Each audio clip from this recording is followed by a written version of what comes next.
ഓം ശ്രീനാരായണ പരമഗുരവേ നമഃ. സുപ്രഭാതം. 1671 ദിവസമായ ഇന്ന് 2025 ഡിസംബർ മാസം 11 വ്യാഴാഴ്ച, 1201 ആണ്ട് വൃശ്ചിക മാസം 25 ഗുരുവചനങ്ങളിലൂടെ. അപരനു വേണ്ടി അഹർനിശം പ്രയത്നം കൃപണത വിട്ടു കൃപാല് ചെയ്തിടുന്നു. ശ്രീനാരായണ ഗുരുദേവൻ.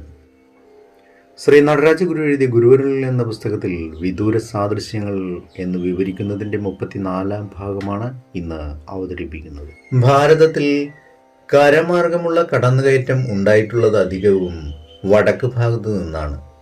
അതേസമയം തെക്കേ ഇന്ത്യ ബന്ധപ്പെട്ടിരുന്നത് വിദൂര ദേശങ്ങളുമായി കടൽ വഴിയാണ്. സാഹസികരായ കപ്പൽ യാത്രക്കാരാണ് അതിന് വഴിയൊരുക്കിയത്. കൂസലില്ലാതെ ഇവിടെ വന്നു കയറിക്കൊണ്ടിരുന്ന ഈ യാത്രക്കാർ പരമ്പരാഗതമായ ഇവിടുത്തെ സാമൂഹ്യ ഘടനയിൽ പല പുതിയ അംശങ്ങളും കാലാകാലങ്ങളിൽ കുത്തിച്ചെലുത്തുകയുണ്ടായിരുന്നു. ഇടവിട്ടിടവിട്ടാണ് പുതിയ പ്രവണതകൾക്കുള്ള ഈ പ്രചോദനം അല്പാൽപം കിട്ടിക്കൊണ്ടിരുന്നത്.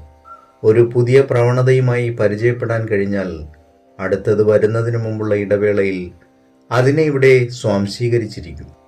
ഇങ്ങനെ നൂറ്റാണ്ടുകൾ നീണ്ടുനിന്ന പ്രക്രിയയിലൂടെ ഇവിടുത്തെ സംസ്കാരം പുതിയ പുതിയ ഭാവങ്ങളെ ഉൾക്കൊള്ളുകയും പുഷ്ടി പ്രാപിപ്പിക്കുകയും ചെയ്തുകൊണ്ടിരുന്നു.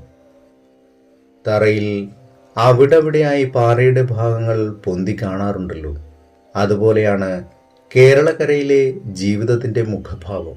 പല ചരിത്ര സംഭവങ്ങളുടെയും അവശിഷ്ടങ്ങൾ അവിടെവിടെയായി അടിഞ്ഞുകൂടിയിട്ടുള്ള അവസ്ഥയിൽ ഇന്നും അവശേഷിക്കുന്നത്. ഭാരതമാതാവിൻ്റെ വടക്കുള്ള തലയിൽ ഉണ്ടാകുന്ന കോളിളക്കങ്ങളുടെ ആഘാതം ഇങ്ങ് തെക്കുള്ള പാദാന്തികത്തിൽ എത്തുന്നതിന് മുമ്പ് തന്നെ സ്ഥൂലിച്ച ആ ശരീരത്തിൽ വിലയിച്ചു പോവുകയാണ് പതിവ്. ഏവർക്കും നന്മ നിറഞ്ഞൊരു സുദിനമായിരിക്കട്ടെ എന്ന് ആശംസിച്ചുകൊണ്ട് നിർത്തുന്നു.